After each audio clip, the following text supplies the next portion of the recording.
नमस्कार दोस्तों, महाकाल न्यूज में एक बार फिर से आप सभी का स्वागत है। दोस्तों, बहुत दिन बाद अक्षरा सिंह खेसारी जी के साथ में आई थी, लेकिन एक बार फिर से बताया जा रहा है कि अक्षरा सिंह खेसारी जी से फिर से अलग हो गई है और खेसारी जी से दूरियां बना ली है।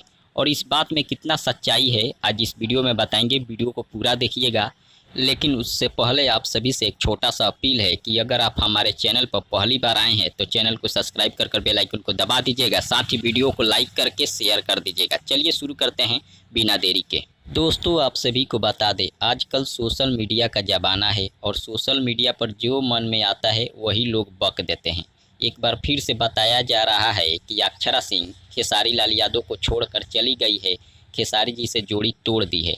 लेकिन ये जो लोग भी बोल रहे हैं, न्यूज बना रहे हैं यूट्यूब पर, ये सभी लोग झूठ बोल रहे हैं, क्योंकि झूठ बोलेंगे तभी चैनल पर व्यू आएगा और व्यू आएगा तभी पैसा मिलेगा। इसीलिए ये लोग झूठ तरह के अफवाह फैला रहे हैं।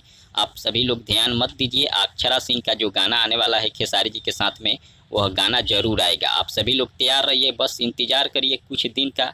सावन बाद अक्षरा सिंह का गाना खेसारी जी के साथ में जरूर आएगा। मिलते हैं अगले वीडियो में। धन्यवाद।